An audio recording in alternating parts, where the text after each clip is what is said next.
The meeting is called Radicals and Revolts That Beat Slavery, and just to let you know how the meeting's going to run, we've got Brian Richardson with us, who's a barrister and author. He has edited this book that some of you may have picked up from our last meeting, Say It Now.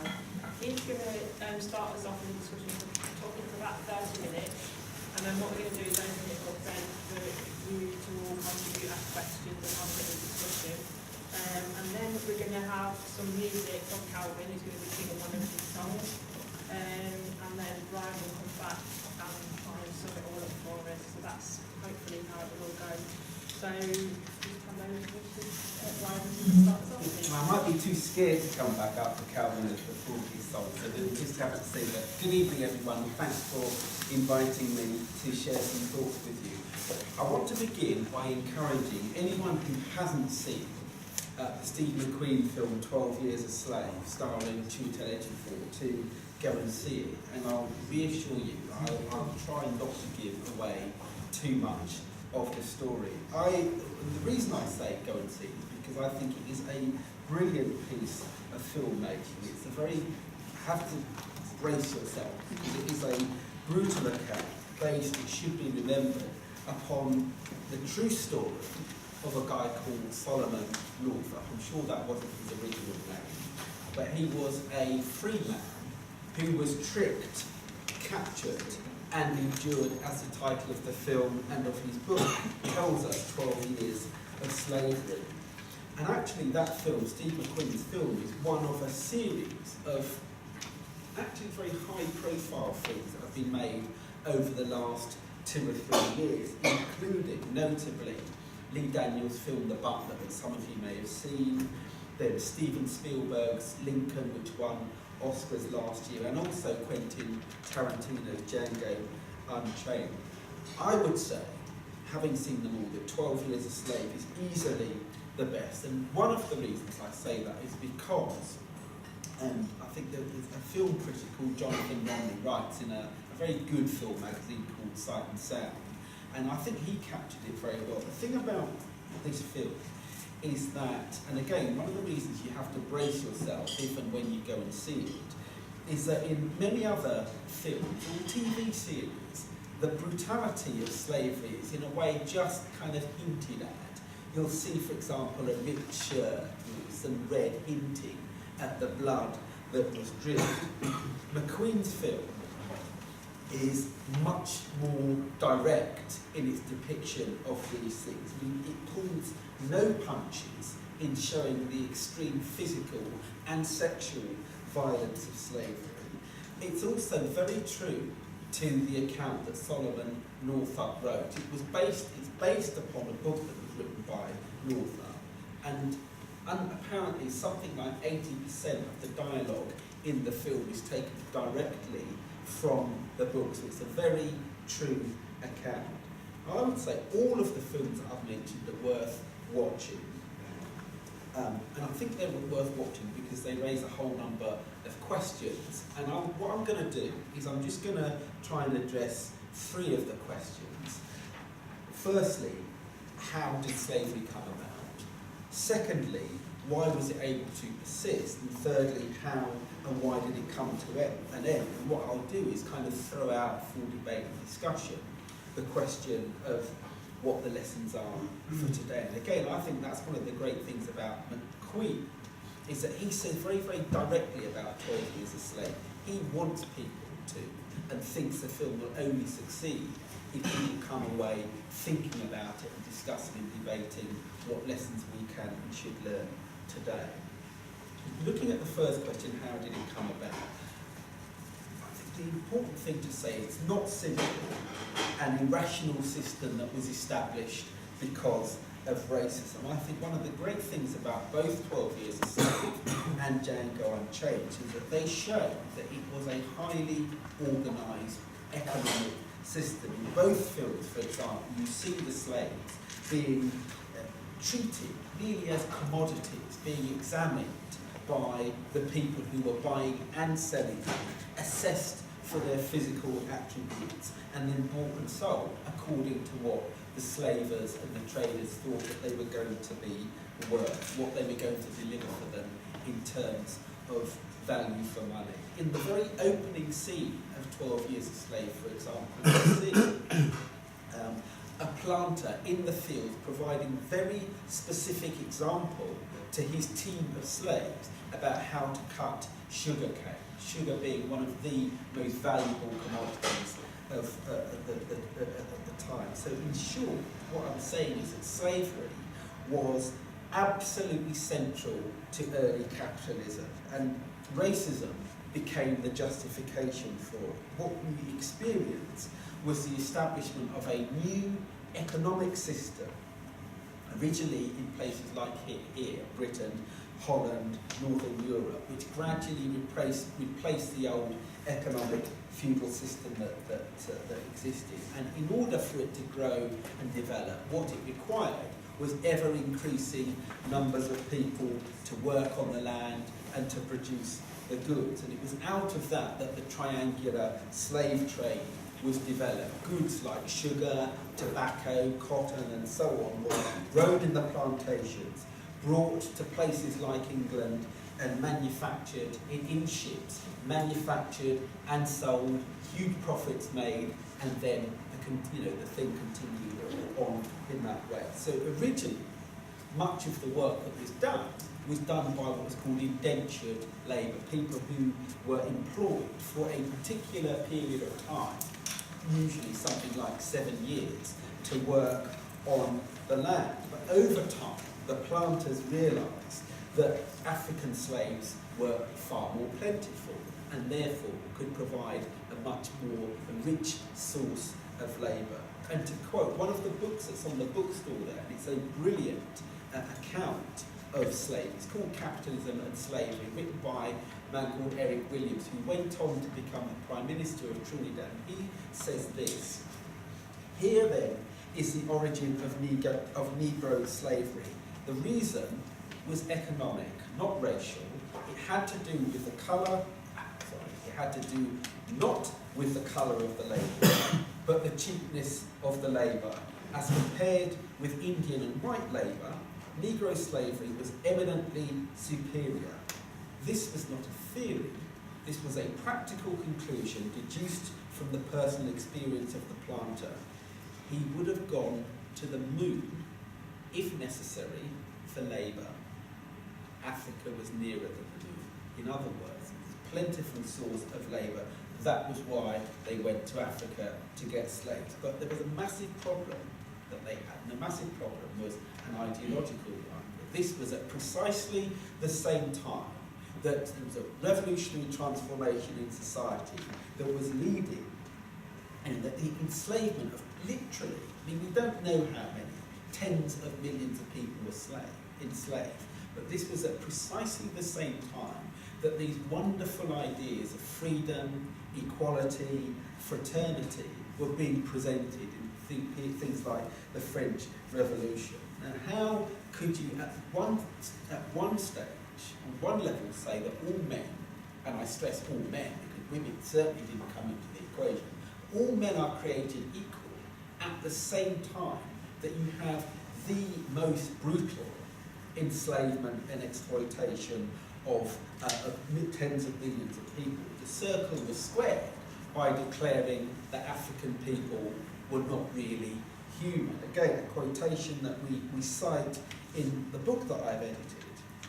A quote from an American Marxist, Hubert Harrison, says that to credit our common human nature, it was found necessary to reconcile the public mind to slavery.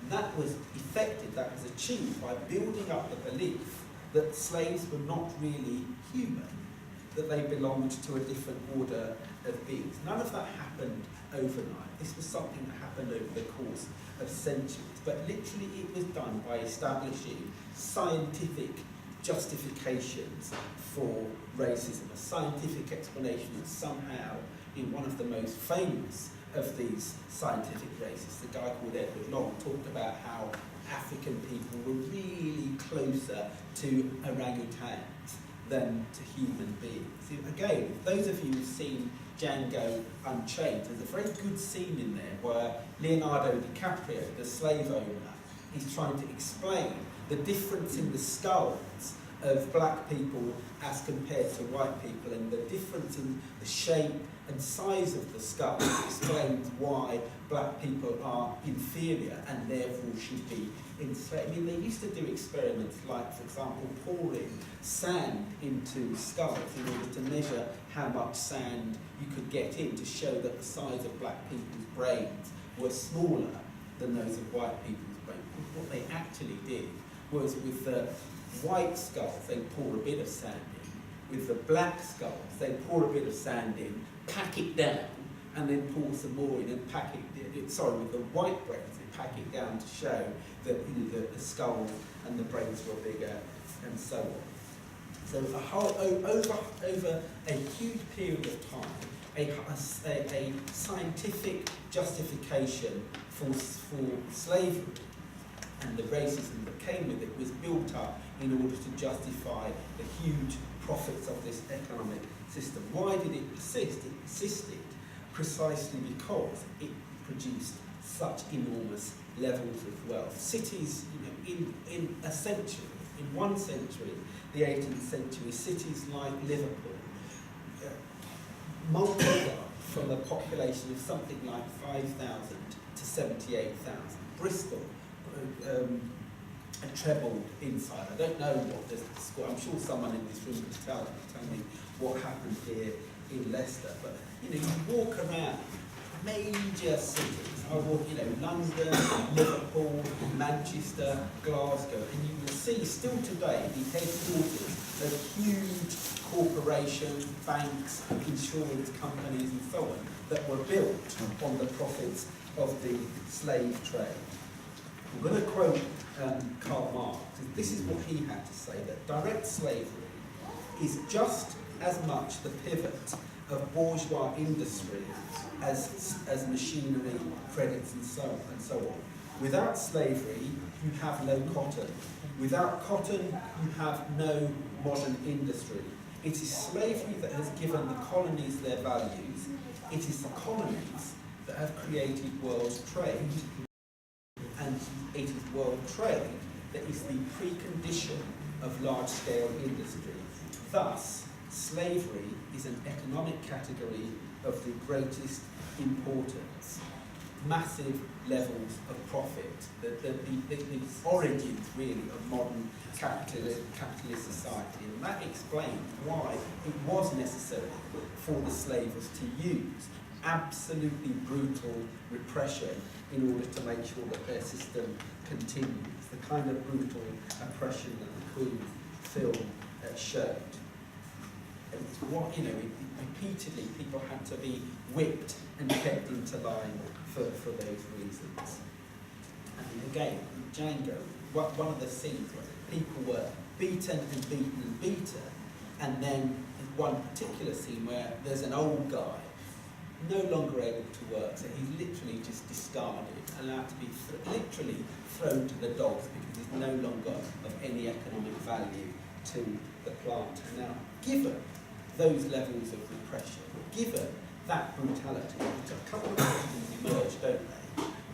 To what extent was there resistance, and why wasn't there more? And I'm sure, you know, given the title of the meeting, that's what we really want to talk about, isn't it? Well, I think when you see scenes like those depicted in these films, it is tempting to ask, why didn't people resist? But also actually to have a sense of utter revulsion when you see, for example, and you see it in 12 Years a Slave, the main character himself administering a whipping to one of the other slaves in the film. When you see, I mean, brilliantly portrayed, but the character that Samuel L. Jackson plays in Django Unchained, this utterly servile house slave called Stephen, you know, you have a sense of complete revulsion and a demand to know why people allowed themselves to be degraded in that way. The reality is, of course, that there always was resistance. Most of it is, of course, hidden from history. The great Trinidadian Marxist, C.L.R. James, whose book is also on the bookshelf there, he says he recorded something like 150 major revolts against slavery. And he argued that the only place where Negro revolts did not take place was in the pages of capitalist historians. There's actually one of the books that isn't on the books, the bookshelf actually, a brilliant book by a guy called Marcus Rediger, recently published, called Amistad Rebellion, which tells the story of a revolt on a slave ship, Amistad, which incidentally, for those some of you might recall, was the title of a previous Steven Spielberg film, Amistad, back in 1997. That was a ship, Amistad, that set sail from Havana with a cargo of 49 men and 5 children. Within 4 days, the slaves had risen up, seized control of the ship, and demanded passage to Sierra Leone. Unfortunately, they weren't able to navigate. You know, they required the captain of the ship to sail them back to Sierra Leone, and in fact they were tricked and were sailed back to America. But nevertheless, they fought a court case and won that court case. That's just one of the revolts that you hadn't previously heard about, but we know about. Of course, most of the time, most rebellions were not on a grand scale. There was the kind of low-level insubordination that was precisely why people had to be whipped into working in the fields. They didn't do it willingly. I mean, there's just one little scene, for example, in 12 Years a Slave, one scene where you do actually see the main character taking on and beating one of the, the rotten white slavers. And for that, he gets strung up, and there then follows a very, very long scene in which he is strung up and is, literally within inches of his life, whilst other people are walking around him. It wouldn't have been necessary to have the beatings, the whippings, and so on if people had simply happily been compliant and gone about their business as the victims of slavery. But there were other dramatic uprisings, and perhaps the most famous example of them is one which is the subject of one of the greatest books that is on the bookstore there, C.L.R. James' The Black Jacobins. And it's a book that tells the story of the famous and inspiring slave revolt on the island of San Domingo. The leader of that revolt was a man who was born Francis Domenica Breda, but is more famously known as Toussaint Louverture. He was a man who was born into slavery himself in around 1743. He was actually part of a relatively privileged group of slaves who were the personal servants of their masters, and the importance of that is that because he was someone who lived in the house, was a personal servant, he learned to read and write and became educated. He was actually freed from slavery at the age of about 33, and apparently himself owned slaves and owned land himself. What is important, though, is that the French Revolution began in 1789, completely transformed the situation in San Domingo. There's a little quote that I want to give you.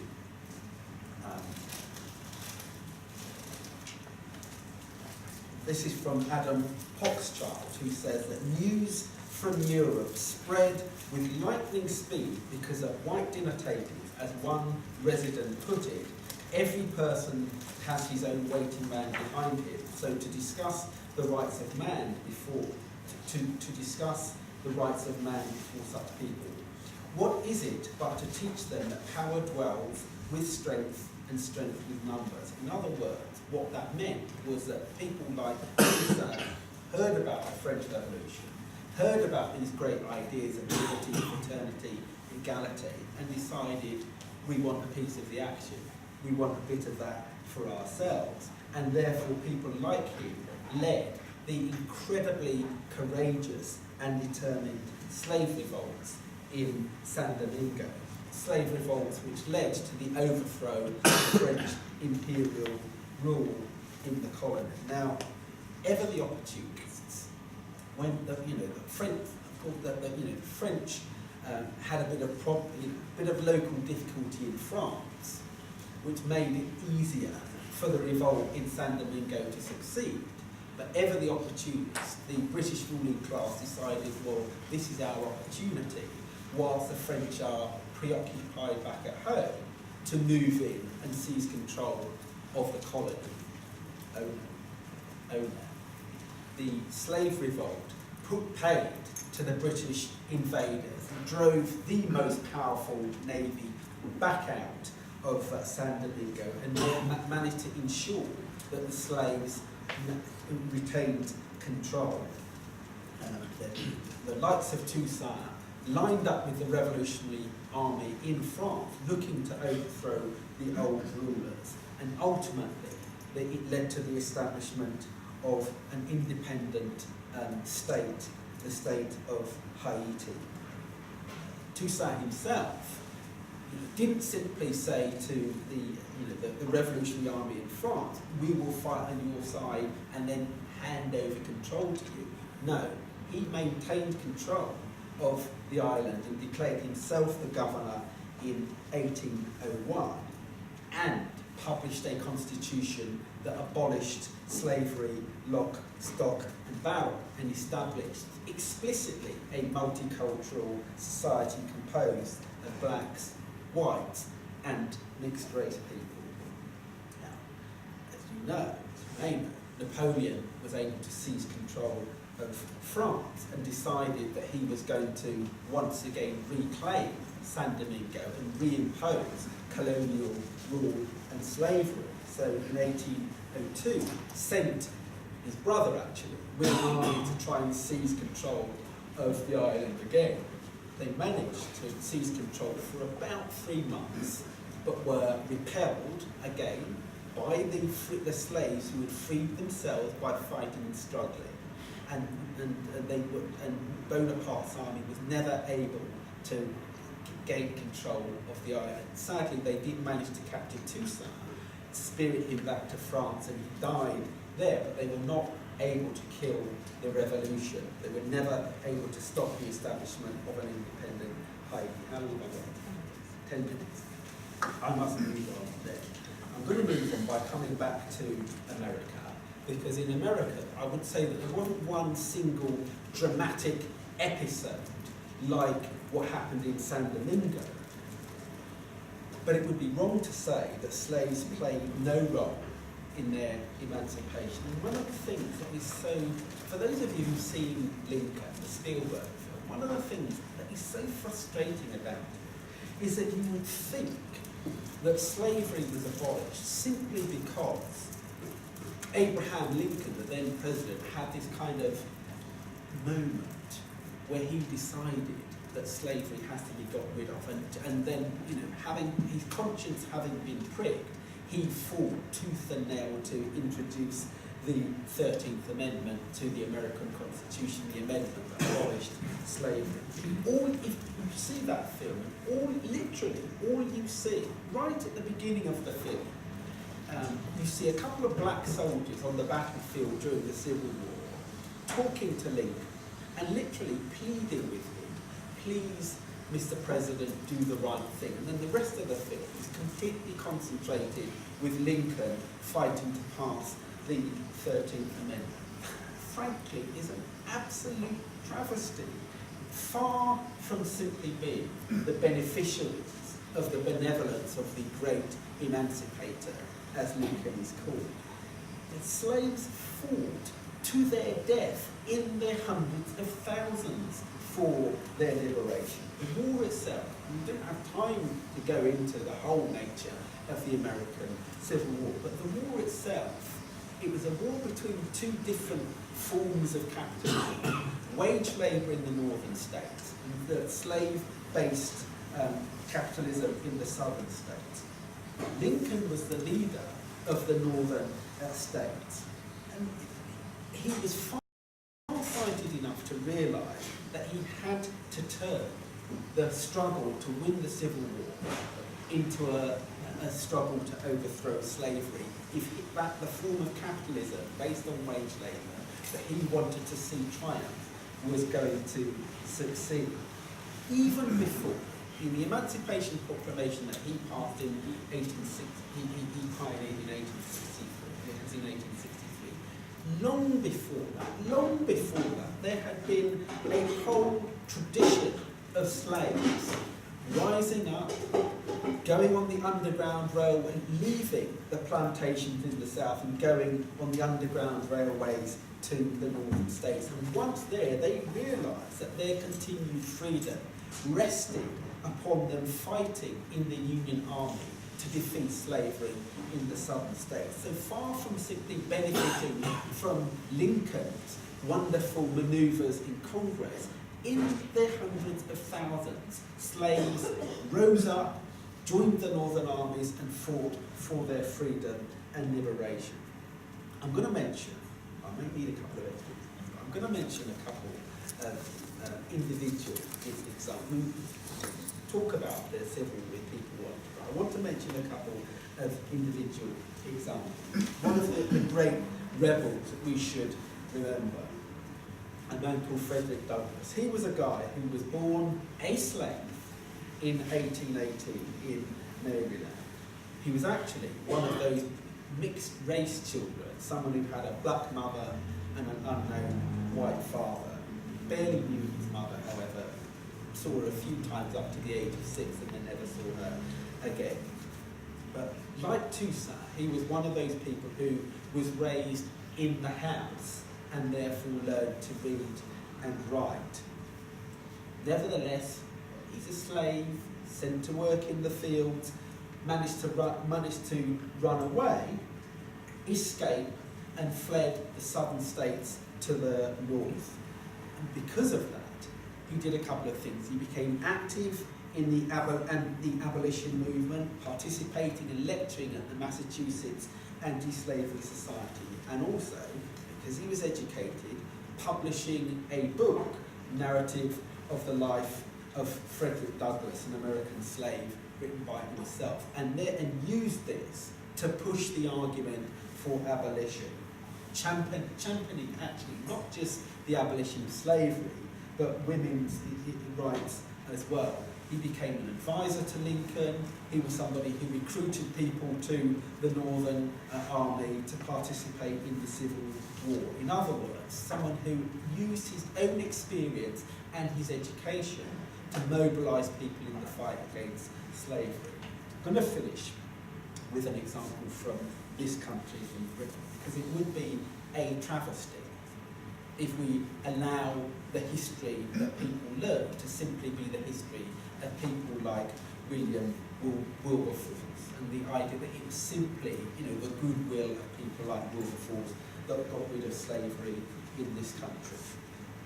The example I'm going to give you is someone who, at the age of 12, was bought by a British Army captain in 1757 for around £40. His name was Gustavus Vassa. Born in what is now modern Nigeria, sold into slavery,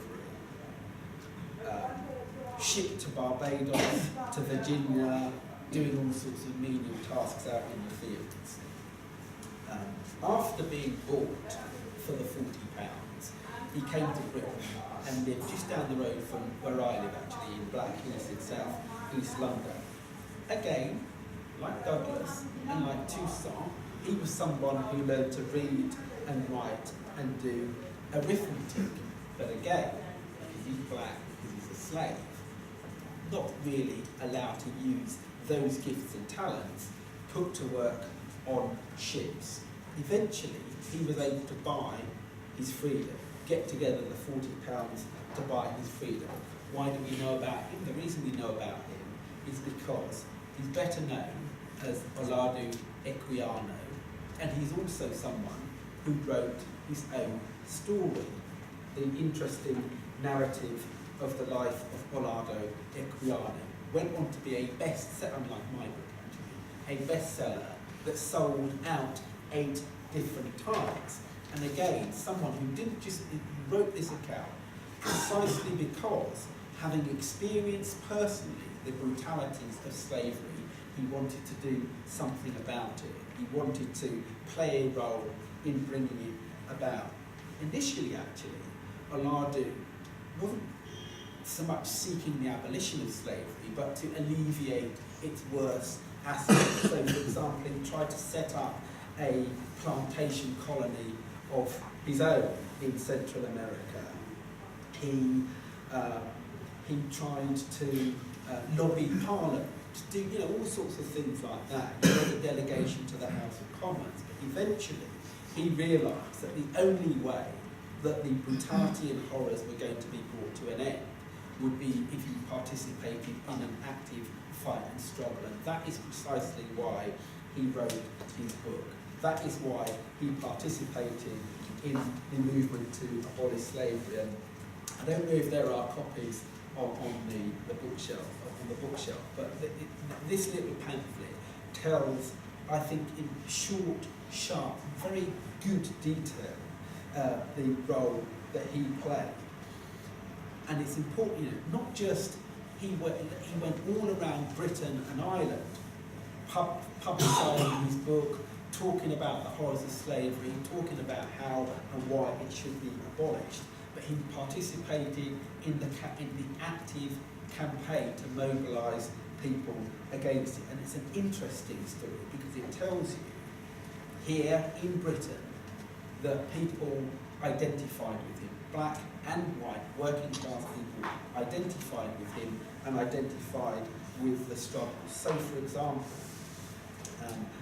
something that the first mass petition against the slave trade in Manchester, population of about, how many were 2 minutes? Population of about 50,000, 10,000 people signed the petition against slavery. By 1792, 400,000 people had signed it. Apparently, 1 in 5 British males is said to have signed the anti-slavery petitions between 1814 and 1833.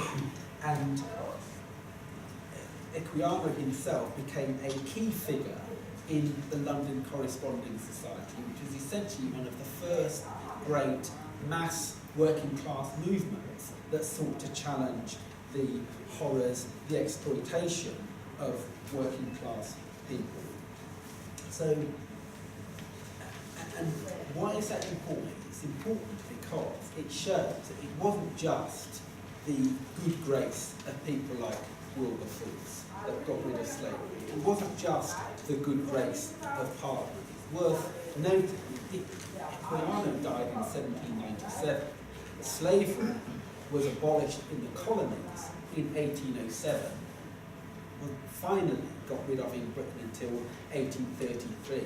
And indeed, much of the wrangling in Parliament was about providing compensation for the slave owners who were losing their valuable cargo and their valuable profits, rather than providing redress and justice for the people who were the victims of slavery. That's why telling the tale of people like Equiano is so important. So, what I hope I've tried to say is that the stories of Toussaint, Frederick Douglass, Equiano, the Underground Railroad, the American Civil War demonstrate that far from simply being the passive beneficiaries of the goodwill of Parliament and Congress and people like William Wilberforce, that slaves in their hundreds of thousands fought for their own freedom and equality. I'll finish by saying this.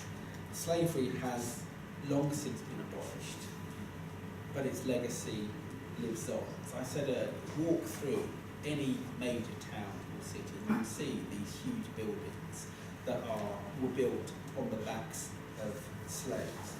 There continues, doesn't there, to be huge pools of inequality and utter deprivation across the world. Those huge corporations have never been properly held to account for the horrors that they inflicted. One of the questions, as I say, I'm going to throw out for discussion is what do we think the legacy is, and what do we think can and should be done about the inequality that continues to exist. So thank you.